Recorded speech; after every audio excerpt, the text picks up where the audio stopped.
Assalamualaikum warahmatullahi wabarakatuh. Selamat sore Pesona Inspire. Kembali lagi sore ini 92,1 FM Radio Pesona, stasiun informasi terbaikmu, hadir di dialog hari ini. Dan dialog hari ini kira-kira hari Jumat biasanya kita ngomongin apa coba? Iya, bener banget. Kita hari ini akan ngomongin soal gigi ya. Karena seperti biasa hari Jumat dan ini edisi 22 September 2023, kita akan ngobrol bersama Persatuan Dokter Gigi Indonesia Cabang Wonosobo. Dan kita mau ngomongin apa, tapi kita mau kenalan dulu sih sama kedua narasumber kita. Ini ada dua dokter gigi cantik dari Wonosobo. Yang pertama Dokter Nila Firda Asmawati. Halo dokter, selamat sore. Sore. Suaranya udah balik ya dok? Oh iya, alhamdulillah. Udah lewat Agustus. Iya. Kemarin suaranya sempat habis nih dokter ya. Terus juga ada lagi Dokter Gigi Ani Hoiriyah SPBMM. Selamat sore dokter. Sore. Apa kabar sore ini? Alhamdulillah baik. Semangat ya dokter ya. Iya, okay. Udah mulai akhir pekan nih, biasanya udah mulai semangat. Iya, alhamdulillah. Semangat libur ya. Semangat liburan ya. Dan Pesona Inspire kita akan ngobrol tentang infeksi mulut, rahang dan wajah atau infeksi oral dan maxillofacial. Wah, ini kira-kira apa ya?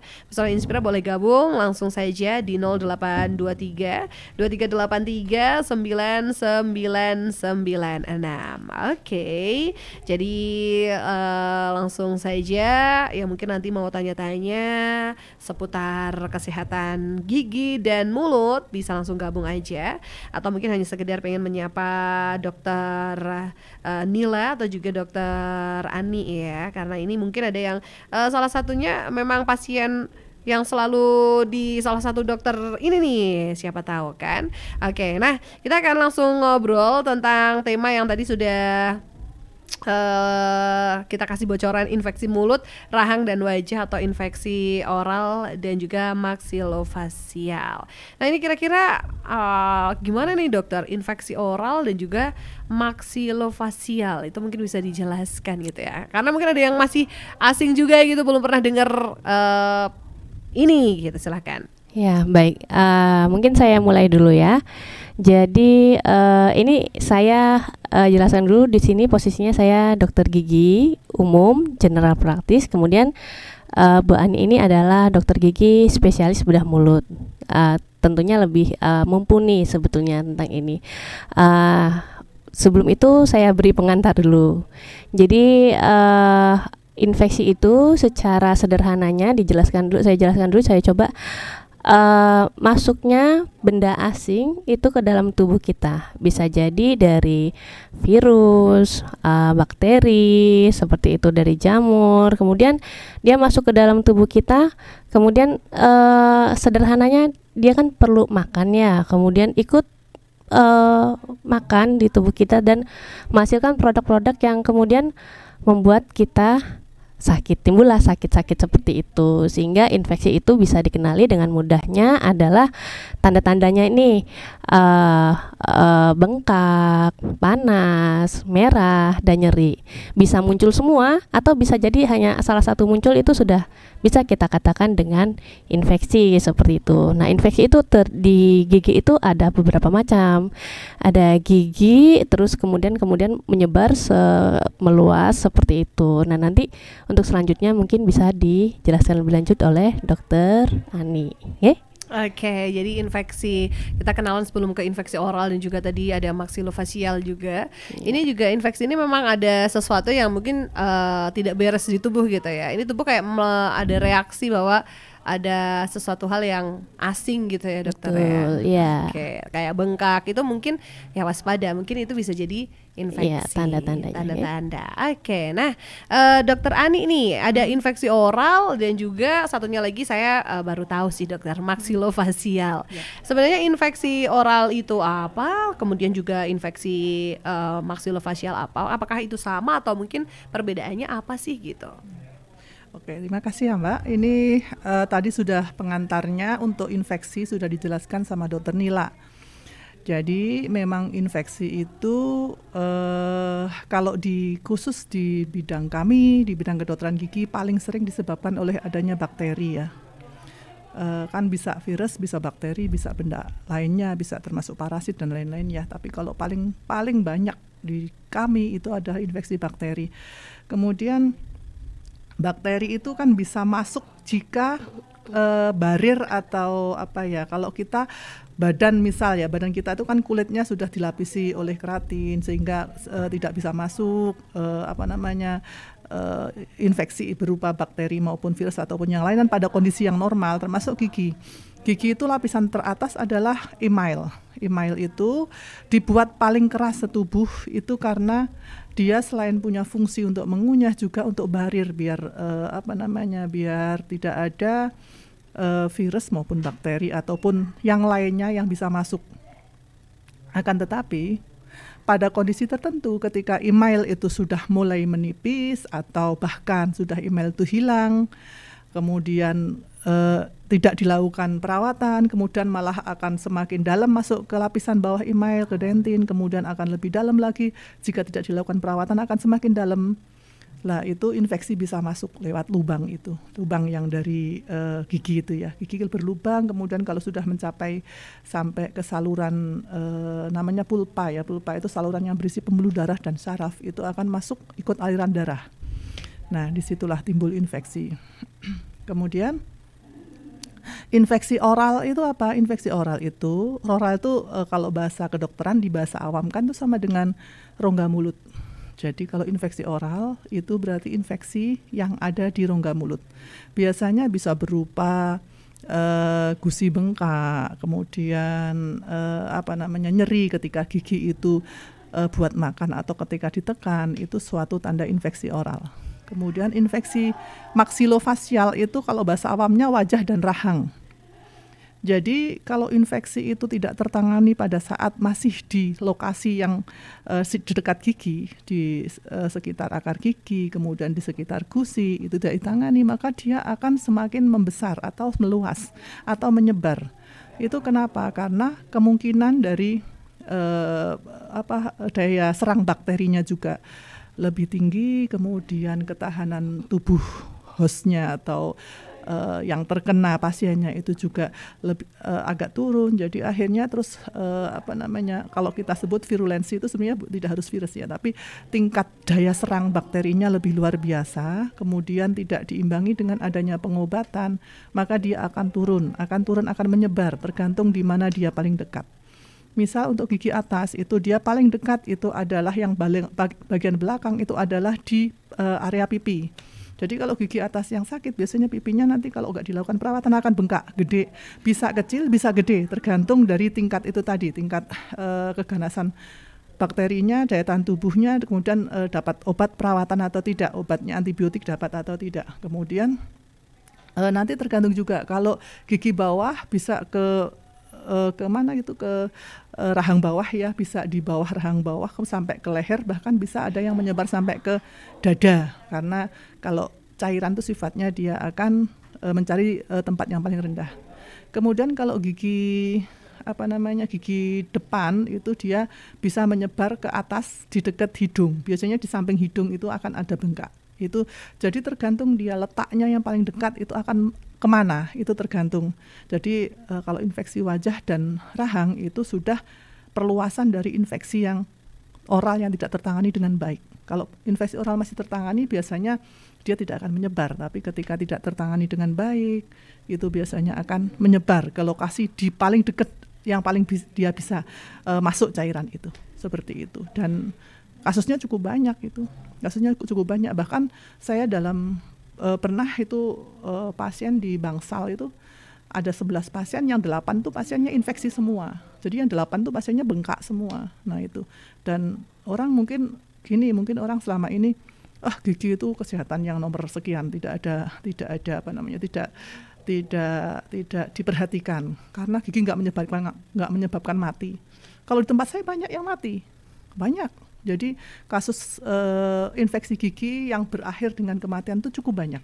Karena ya itu tadi, apalagi ditambah dengan pemberat ya. Misal ada penyakit diabetes, kemudian penyakit-penyakit lain yang sifatnya imunokompromis, itu akan lebih cepat membuat infeksi itu menyebar, kemudian menjadi sepsis. Sepsis itu kalau infeksi sudah masuk ke seluruh organ tubuh, ke ikut pembuluh darah, kemudian masuk ke seluruh organ tubuh, kemudian nanti akan terjadi disfungsi dari beberapa organ. Kalau sudah seperti itu biasanya akan berakhir dengan tidak baik.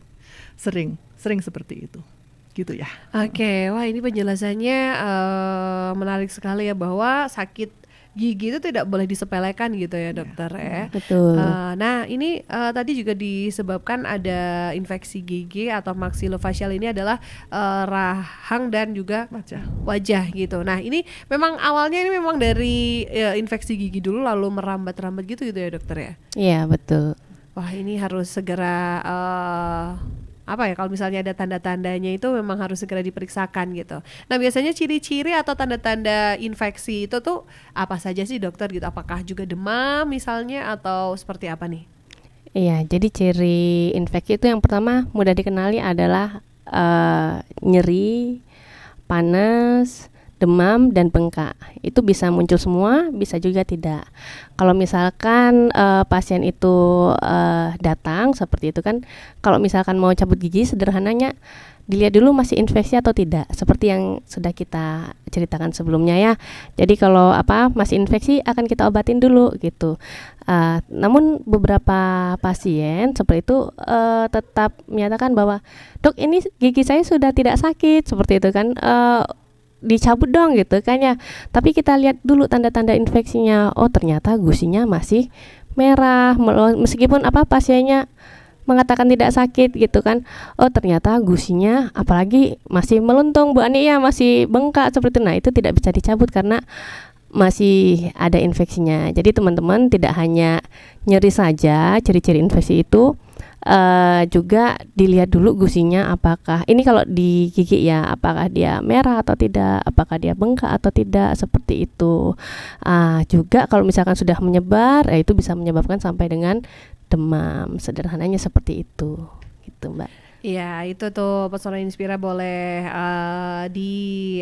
kayak harus waspada juga kalau misalnya ada keluhan pada gigi, ini lebih baik langsung diperiksakan gitu daripada merambat kemana-mana gitu ya dokter. Betul, seperti yang diceritakan dokter Ani. Iya tadi sudah diceritakan bahwa memang wah ini apalagi kalau punya ini ya penyakit bawaan yang lain ini juga berpengaruh sekali ya dokter ya. Sangat memperberat. Gitu. Jadi sehingga kalau misalnya ada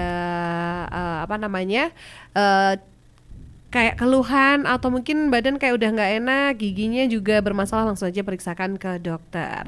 Nah kalau misalnya sudah terjadi infeksi gitu, kira-kira harus gimana nih dokter kalau sudah terlanjur gitu misalnya kan, karena nggak tahu gitu kurangnya pemahaman atau edukasi tentang infeksi gigi ini dan juga maksilofacial, tiba-tiba tuh sudah infeksi, lalu apa yang harus dilakukan gitu?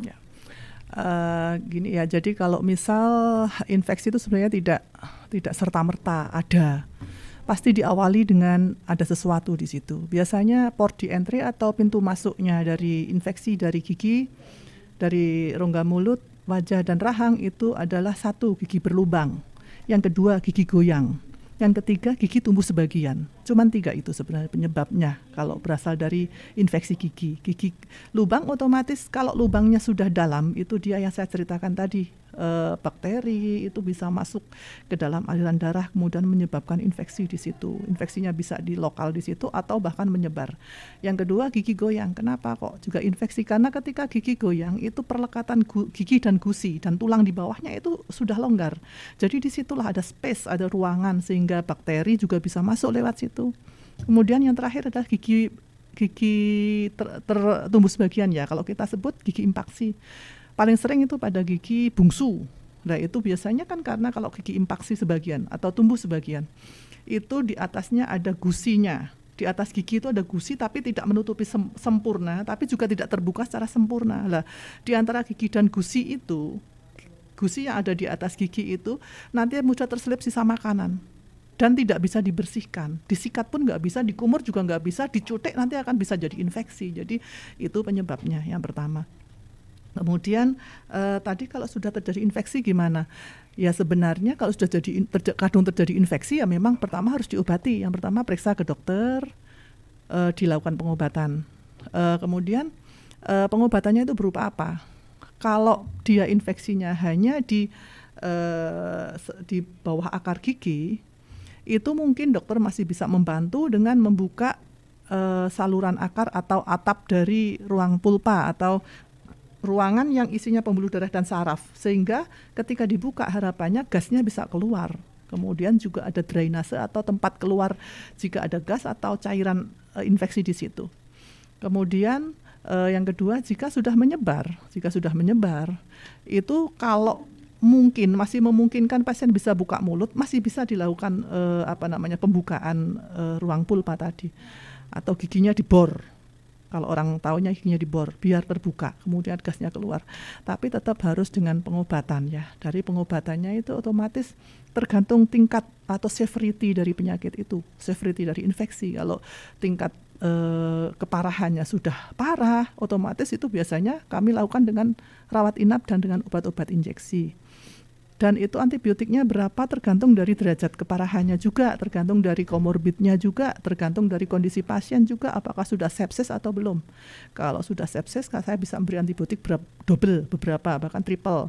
Tapi kalau belum biasanya hanya double atau single gitu. Tapi kalau masih infeksinya masih bisa kita perkirakan ini sepertinya, ini dengan obat oral masih bisa, kita pakai obat oral. Jadi obat-obatan antibiotiknya nanti akan dokter kasih sesuai dengan empiris itu pengalaman dari masa lalu. Biasanya jenis bakteri yang ada di rongga mulut adalah jenis ini, jadi obat yang tepat adalah ini, saya kombinasi dengan apa, hanya seperti itu.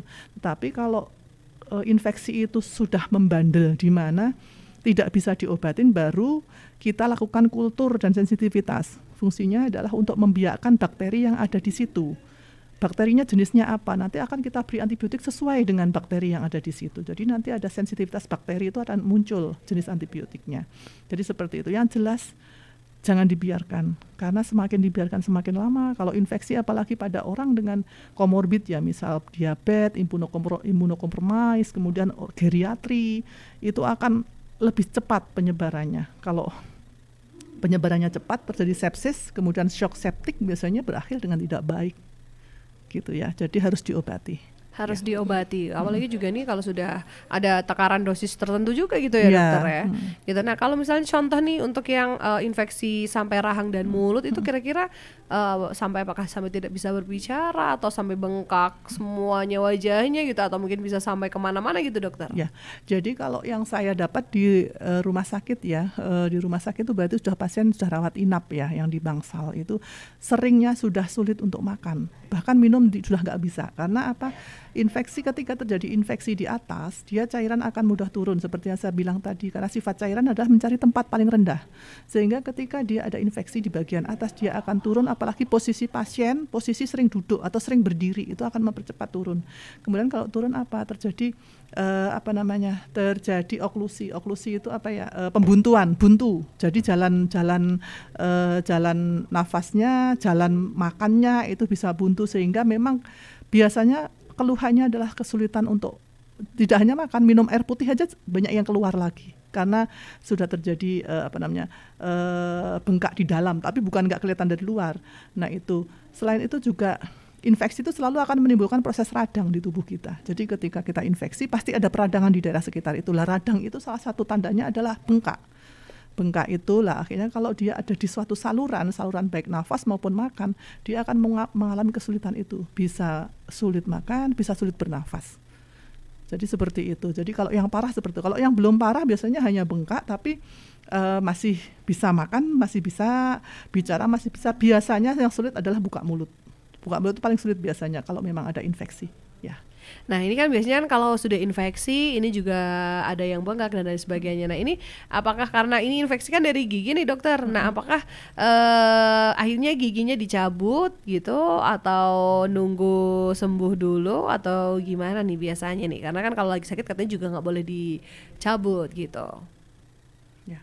Kalau itu sebenarnya ada gini, ada apa ya? Ada kontraindikasi mutlak dan relatif. Jadi ada kontraindikasi mutlak itu dilakukan pencabutan tidak boleh jika dalam kondisi yang memang saat itu sedang infeksi sudah kelihatan menyebar.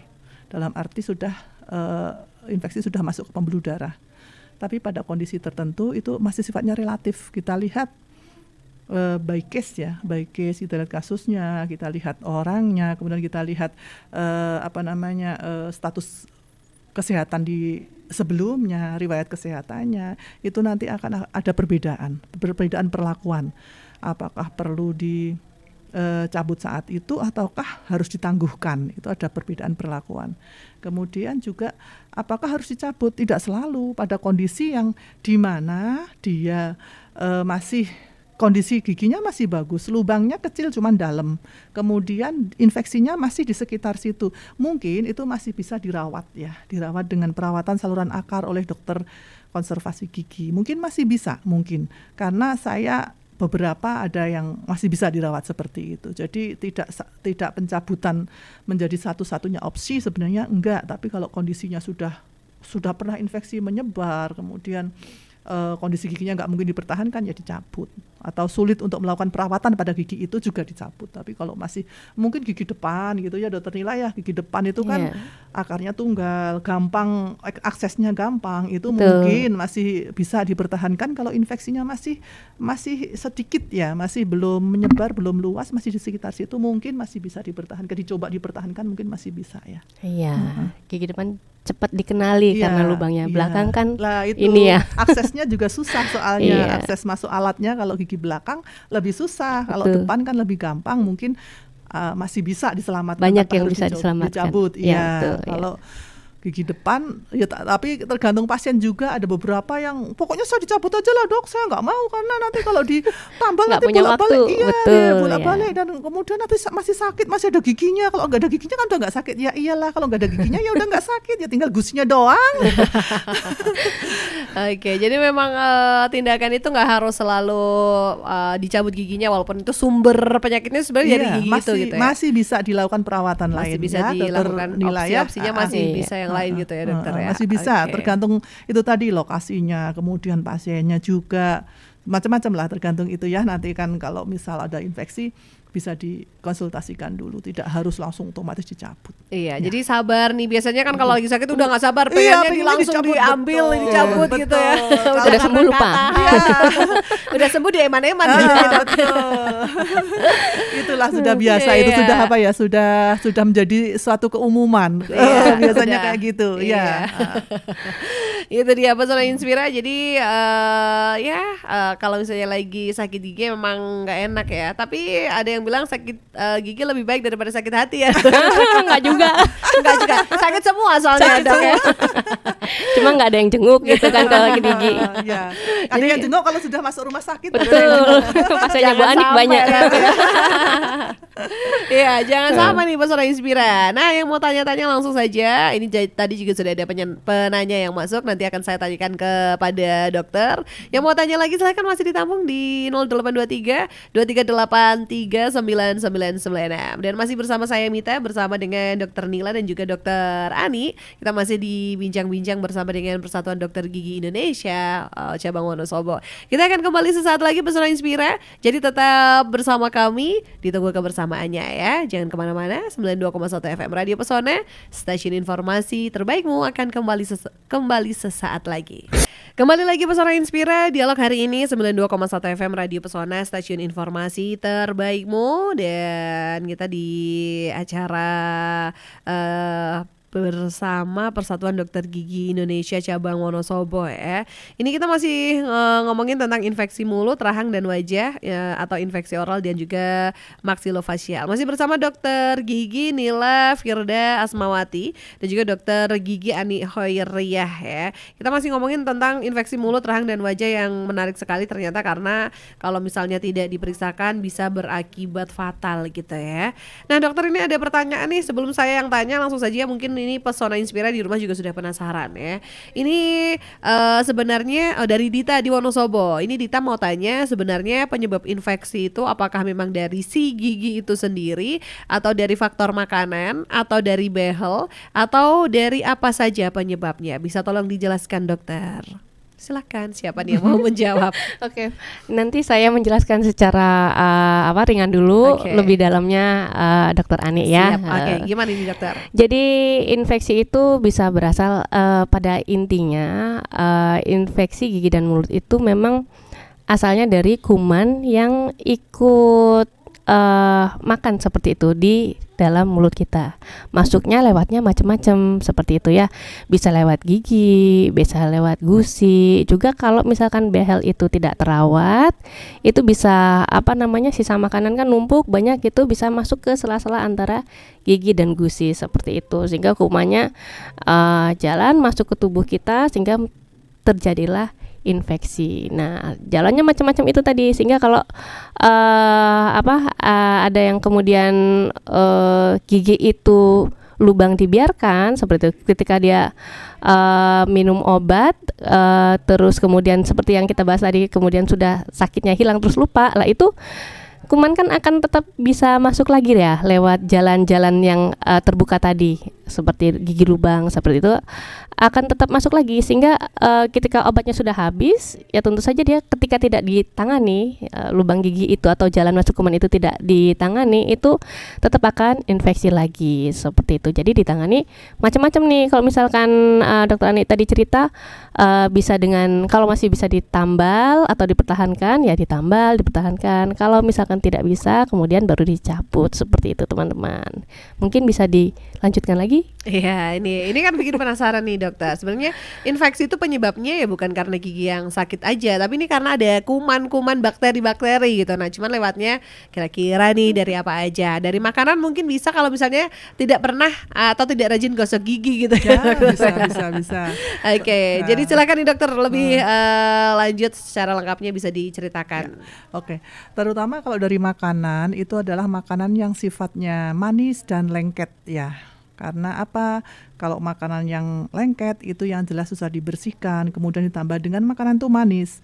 Manis itu nanti gula kalau terurai, kemudian ada bakteri di situ yang mengurai gula itu, sisanya ada asamnya. Kemudian asam itulah yang mengikis permukaan gigi secara pelan-pelan. Nanti akhirnya akan lubang semakin dalam seperti yang saya ceritakan tadi ketika tidak dilakukan perawatan.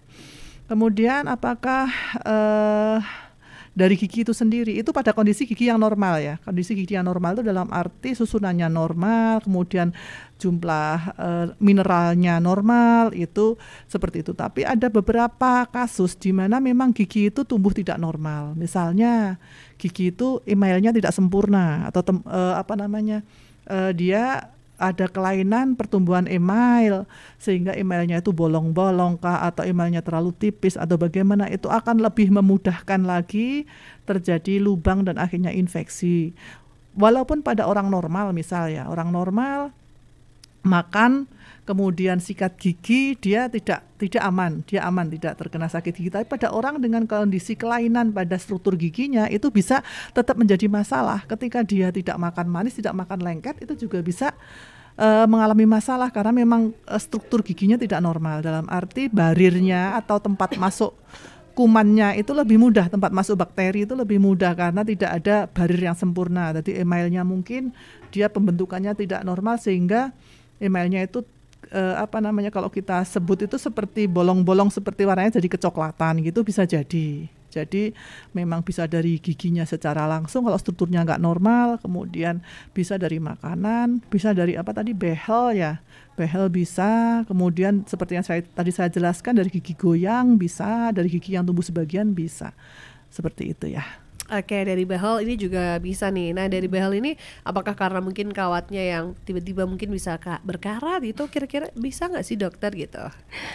Kalau behel yang dipakai oleh dokter gigi tentu saja sudah teruji seperti itu ya. Hanya untuk behel-behel yang di luar itu ya, maksudnya yang banyak kita temui adalah yang di salon-salon. Mohon maaf, ini ya yang di menyebutkan dirinya dengan ahli gigi, kemudian dari tukang gigi, itu kan kita tidak bisa mengetahui apakah bahannya yang dipakai sebetulnya apa, aman atau tidak, seperti itu kan. Karena semua benda-benda yang masuk ke mulut seperti itu kan harus terstandarisasi seperti itu kan, harus baik dan tidak boleh berkarat, apalagi sampai berkarat ya Bu Ani. Ya, kalau berkarat itu bisa menyebabkan tetanus. Itu lebih gawat lagi, kejang-kejang. Iya, itu makanya harus berhati-hati teman-teman, dilihat betul gitu ya. Gitu. Makanya nih personal inspirasi selain harus rajin sikat gigi, juga harus rutin periksa ke dokter gigi 6 bulan sekali nih. Betul, ya, dokter ya. Iya, ini jadi walaupun nggak ada keluhan, merasa aman-aman aja ya, 6 bulan sekali tetap harus periksa gitu. Idealnya kayak gitu nih personal inspirasi, jangan sampai nanti tiba-tiba sakit atau justru ada infeksi. Nah, ini biasanya kan kalau misalnya di gusi itu mungkin agak bengkak gitu ya. Mungkin ini apakah bengkak yang ada di gusi ini bisa selalu diidentikan dengan itu adalah infeksi, atau mungkin bengkak di gusi itu ada gigi yang mau tumbuh, atau mungkin ada faktor-faktor lain nih dokter? Ya. Oke, gini, jadi ada infeksi atau tidak gusi itu ada bermacam-macam ya. Kalau secara klinis saya beberapa itu ada memang yang namanya kista di gusi, itu ada kista di gusi, itu biasanya menyebabkan gigi yang harusnya tumbuh tidak bisa tumbuh. Namanya kalau kami sebut kista erupsi, itu ada. Itu akan berbeda dengan infeksi. Memang dia juga kalau dipegang itu juga seperti empuk, seperti apa? Seperti ada cairan ya, tapi tidak nyeri. Yang jelas kalau nggak infeksi tidak ada keluhan nyeri. Tapi kalau ada keluhan nyeri, kita lebih curiga ke infeksi. Karena juga benjolan di gusi bengkak itu kadang-kadang orang bilang gusinya bengkak, tapi ternyata bukan bengkak gusi, tapi ada benjolan. Jadi ada daging tumbuh semacam tumor di gusi. Itu juga harus dibedakan. Jadi tidak semua bengkak itu terus infeksi. Ada beberapa bengkak yang sifatnya tergantung dari nanti kita lihat secara klinisnya ya, apakah itu suatu infeksi atau itu suatu non-infeksi. Kalau nanti karena perawatannya akan berbeda. Jadi kalau infeksi biasanya umumnya dan yang paling sering adalah ada rasa nyeri ya, dokter Nila ya. Biasanya di sekitar situ ada gigi yang berlubang atau gigi goyang, ataukah ada gigi yang impaksi itu tadi kelihatan sebagian ya tumbuh tidak normal. Biasanya itu ada. Jadi kalau infeksi pasti ada tempat untuk masuknya. Jadi kalau yang tadi seperti yang saya bilang kista, itu biasanya giginya nggak tumbuh. Jadi akan berbeda-beda. Tidak semua bengkak di gusi itu semuanya infeksi. Tapi kalau ada nyeri, biasanya itu infeksi. Kalau yang nggak infeksi biasanya sih nggak ada nyeri, kecuali benjolan itu sifatnya suatu tumor ganas, itu akan berbeda. Nanti akan ada nyeri kalau di situ. Tapi kalau tumor jinak biasanya nggak nyeri. Seperti itu ya. Oke, wah ini memang harus benar-benar peduli, dan juga perawatan giginya ini harus rutin gitu ya. Jangan sampai ternyata ada benjolan karena tidak sakit gitu, ternyata itu berbahaya juga gitu gitu personal inspira ya. Oke, nah dokter, kalau misalnya ini kan ada infeksi ini tadi masih bisa dilakukan dengan pengobatan, tidak harus dicabut gitu giginya. Nah ini pengobatan ini biasanya dengan antibiotik gitu ya dokter ya. Apakah ini antibiotiknya harus sampai habis gitu? Kalau misalnya tidak sampai habis nih, apakah yang akan terjadi gitu pada gigi gitu? Jadi gini, kalau pengobatan itu identik dengan obat yang kita minum ya, tapi ada perawatan di situ. Jadi tadi bukan nggak harus dicabut, tapi harus dirawat gitu ya. Tapi obat tetap kita berikan kalau jika ada infeksi. Kemudian kalau kemudian antibiotik nggak habis, apa yang akan terjadi? Jadi gini, kalau kita memberi antibiotik itu sudah sesuai dengan SOP atau kajian ilmiah ya. Misal kita berikan selama 5 hari, berarti kita selama 5 hari itu memang biasanya bakteri ini akan mati, akan benar-benar mati, tidak hanya pingsan. Tapi kalau ternyata hanya diminum 2 hari, bakterinya pingsan doang. Habis itu nanti ketika dia bangun, siuman, dia akan lebih tahu, lebih paham, oh kemarin saya kena ini, makanya saya pingsan. Besok saya akan melindungi diri dengan membuat mantel kah atau apakah, ataukah helm kah atau apa. Intinya dia akan memperkuat diri agar ketika kena lagi dia tidak pingsan lagi. Nah ini yang disebut dengan resistensi antibiotik. Jadi kalau udah resisten itu akan susah sekali, karena semua antibiotik sudah kita berikan percuma, tidak bisa menghantam kumannya, hanya menyebabkan efek samping ke sel-sel tubuh yang lain. Jadi memang kalau dokter memberi antibiotik itu sudah ada takarannya bahwa ini saya butuh 3 hari, butuh 5 hari, itu memang ada kajian empirisnya gitu ya dokter Nila ya. Betul. Jadi banyak pasien yang kurang patuh seperti itu ya, sehingga ketika rasa nyerinya berkurang kemudian sudah tidak dilanjutkan. Nah itu jangan sampai seperti itu, nanti kumannya kebal seperti itu. Karena biasanya karena udah nggak sakit sudah stop gitu ya. Nah tapi kalau misalnya nih harusnya 5 hari habis, tapi ternyata di 3 hari ini ada yang kelewat nih, lupa gitu ya, misalnya harusnya 3 kali sehari, seharinya cuma sekali, terus kemudian diteruskan lagi di hari keempat, ini apakah berpengaruh juga nih misalnya nih dokter? Ya bisa jadi berpengaruh ya, tergantung dari tingkat keparahannya ya, tingkat keparahan dari infeksi itu. Karena kalau seperti itu berarti ada satu waktu di mana dosis antibiotiknya itu nggak tepat ya, dosis antibiotiknya nggak tepat. Tapi nggak apa-apa, tetap dilanjutkan saja sampai obat itu benar-benar habis. Tapi tidak boleh terus lupa terus. Lupanya konsisten ya, tuh jangan. Kalau lupanya konsisten itu berarti memang tidak patuh gitu. Tapi kalau lupa sehari atau ternyata pas lagi bepergian kemana saya lupa nggak bawa obat, lah itu agak masih bisa kita tolerir ya, maksudnya lupa sehari karena lupa. Ya, lebih baik dihabiskan kalau lupa. Ya, makanya nih Pesona Inspira harus patuh nih, kalau misalnya nggak mau minum obat ya berarti jangan sampai giginya sakit gitu. Ya. Betul. Oke nih, yang terakhir karena sudah di penghujung acara nih, cara kita mencegah agar gigi ini tidak terjadi infeksi, dan bagaimana selain mencegah ini merawat gigi juga seperti apa sih dokter? Silahkan nih dari masing-masing dokter nih, karena kan pasti punya tips sendiri-sendiri gitu. Dari dokter Nila dulu dokter.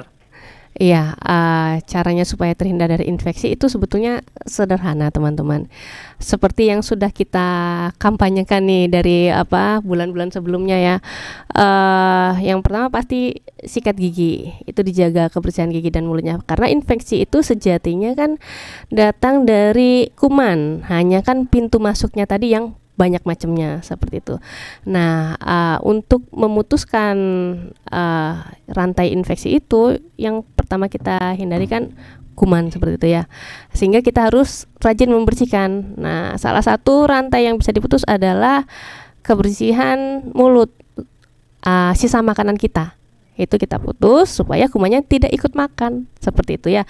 Kalau misalkan dokter gigi itu kan kenapa kok bawel sekali, mau tidur kok disuruh sikat gigi gitu ya, karena kalau tidur itu kan jamnya panjang ya, kalau sampai lupa kumannya pesta, itu dia tidak tidur tapi kan pesta seperti itu, sehingga bisa merusak gigi dengan lebih luas kerusakannya. Sehingga yang pertama itu sarannya sederhana teman-teman, jaga kesehatan itu dengan menyikat gigi, terutama sesudah makan dan sebelum tidur, untuk memutus mata rantai itu tadi, masuknya kuman itu. Jangan dikasih makan, tapi kalau orangnya kan nggak mungkin ya nggak bisa makan, jadi makan tetap, hanya dibersihkan seperti itu. Mungkin bisa dilanjutkan sama Bu Ani. Iya, jangan sampai pesta pora nih bakteri. Iya betul. Kita tidur bakterinya pesta pora.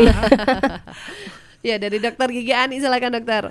Ya, tadi yang sama dokter Nila sudah dijelaskan mengenai ininya ya, menjaga kebersihan mulutnya ya. Mungkin saya akan menambahkan untuk pola makan, kemudian pola hidup gitu ya. Jadi kalau kita itu tadi kan sudah saya jelaskan bahwa memang makanan yang paling disukai adalah makanan yang lengket dan manis. Jadi kita kurangin itu, kita perbanyak makanan yang sifatnya adalah bisa membersihkan atau ikut self cleansing. Kalau kita sebut self cleansing itu membersihkan otomatis karena ada pengunyahan, di situ ada proses pembersihan. Misalnya misalnya buah-buahan itu walaupun dia manis tapi dia kan bukan glukosa ya, jadi dia fruktosa rata-rata. Jadi di situ kemudian dia juga nggak lengket, jadi dia risiko untuk menimbulkan gigi itu berlubang kecil. Tapi kalau misal permen, kemudian biskuit yang manis gitu-gitu, itu kan lengket, susah dibersihkan, dan manisnya manis gula ya, glukosa. Jadi itu juga perlu diperhatikan pola makannya. Kemudian kalau sudah terjadi lubang, segera dilakukan perawatan dengan ditambal. Terus ya tadi seperti yang dibilang bahwa kontrol ke dokter gigi itu minimal 6 bulan sekali, itu minimal ya. Kalau dalam kondisi kita ada orang yang pernah, beberapa pasien tanya, dok kok saya lebih sering karang giginya numpuk ya. Kenapa? Itu karena sifat pH dari ludah kita berbeda. Ada yang sifatnya cenderung basa, ada yang cenderung asam. Kalau yang cenderung basa, dia akan mudah menumpuk namanya karang gigi. Karang gigi nanti kalau nggak dibersihkan lama-lama gigi itu akan goyang, karena karang gigi itu juga akan mempengaruhi masuk ke dalam yang di dalam-dalam itu akan mempengaruhi perlekatan gigi dan tulang dan gusinya. Jadi, nanti juga akan goyang, akhirnya akan infeksi. Yang pertama yang basah, kemudian yang asam. Yang asam karena dia pH-nya asam, jadi cenderung mengikis gigi sehingga mudah berlubang, tapi tumpukan karang giginya lebih jarang, lebih minimal. Jadi kenapa kita minimal 6 bulan? Karena selama 6 bulan itu kerusakan itu sudah terjadi dan sudah berjalan terus. Kalau ada yang kita merasa kurang, maksudnya 6 bulan itu ternyata terlalu lama, kita bisa sebelum 6 bulan gitu ya. Jadi untuk pencegahannya seperti itu saya kira. Oke, terima kasih sekali ini Dokter Nila dan juga Dokter Ani. Ini informasinya sangat-sangat bermanfaat. Ini semoga saja Pesona Inspira di rumah semakin paham gitu ya, bahwa memang harus cek kesehatan gigi dan mulut ini 6 bulan sekali. Tadi juga disebutkan nih kalau misalnya kandungan basa di air ludah kita ini lebih besar, ini karang giginya semakin besar juga nih, justru nanti bisa lebih ini ya menggoyangkan gigi tadi ya. Kalau misalnya terlalu asam bisa bikin keripis walaupun nggak ada karang giginya. Kalau misalnya wah saya nggak ada karang giginya, nggak usah periksa, hati-hati nih gitu ya. Oke, terima kasih sekali. Mungkin ada yang mau ditambahkan lagi dari Dokter Nila atau Dokter Rani? Dokter Nila dulu mungkin menambahkan apa? Iya, sekaligus closing statement. Iya, jadi closing statement saya teman-teman pada intinya adalah kuman itu masuk ke tubuh kita melalui berbagai macam cara. Perlu teman-teman pahami bahwa kalau misalkan kita analogikan ya, kalau misalkan kita luka di tangan seperti itu, kita minum obat, dia infeksi, kita minum obat, kemudian luka akan menutup dan dia selesai. Itu luka-luka di jaringan tubuh yang lain. Hanya masalahnya gigi ini dia tidak bisa menutup sendiri ketika dia lubang seperti itu kan. Jadi tidak cukup hanya dengan minum obat saja maksud saya, sehingga jalan masuknya itu harus segera diatasi seperti itu. Jadi jangan kemudian minum obat reda terus berhenti seperti itu kan giginya tetap lubang, kuman tetap bisa masuk seperti itu ya. Kalau misalkan masih bisa ditambal ya ditambal, kalau misalkan sudah tidak bisa kemudian harus dicabut ya dicabut. Itu untuk menutup jalan masuknya kuman seperti itu, supaya untuk lebih dipahami gitu ya. Dari Dokter Ani mungkin.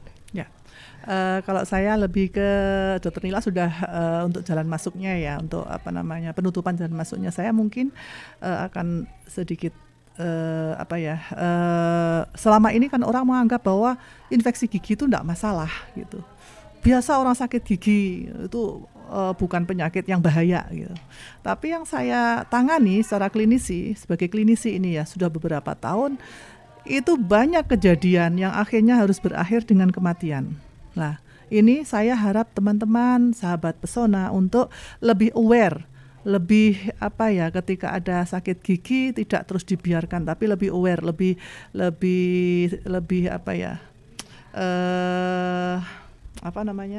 lebih waspada bahwa memang di luar sana banyak kejadian yang sampai berakhir dengan kematian. Bahkan pernah ada anak umur 17 tahun. 17 tahun saya kira tidak masalah karena masih bagus ya, kondisi kesehatan masih bagus, tidak ada komorbid. Memang ternyata bengkaknya itu sudah lama dan sudah sampai ke area leher dan turun ke dada, akhirnya terjadi sepsis dan akhirnya meninggal. 17 tahun, kan masih muda sekali. Kalau yang tua banyak kasus yang meninggal, banyak. Jadi itu ya bahayanya kalau sudah infeksinya sudah luas, walaupun itu awalnya kayak sakit gigi biasa, infeksinya sudah luas, itu baru mereka pada pada oh iya ternyata sakit gigi itu nggak hanya di sekitar gigi aja, ternyata dia bisa masuk kemana-mana. Bahkan kalau dia kuman bisa ikut aliran darah, bisa masuk ke jantung, bisa jadi penyakit jantung tapi akibat dari kuman dari gigi, dari bakteri dari gigi, bisa ke ginjal, bisa ke sendi dengan berbagai macam manifestasi atau gejala klinis gitu ya. Oke. Terima kasih sekali nih dokter informasinya. Ini jangan sampai pokoknya menyepelekan gitu ya. Apalagi tadi kalau misalnya ada komorbid atau penyakit lain ini juga harus berhati-hati gitu. Dan terima kasih sekali dokter Nila, dokter Ani untuk informasinya. Sama-sama. Ditunggu lagi di next episode. Kira-kira dengan topik apa lagi? Ini Pesona Inspira juga sudah nungguin ya. Terima kasih untuk yang sudah gabung Pesona Inspira. Sampai ketemu lagi. Kita harus pamit karena sudah sampai di penghujung acara. Sampai jumpa lagi dokter. Terima kasih dan juga Pesona Inspira. Sampai ketemu lagi. Selamat sore. Saya Mita dan narasumber pamit. Wassalamualaikum warahmatullahi wabarakatuh.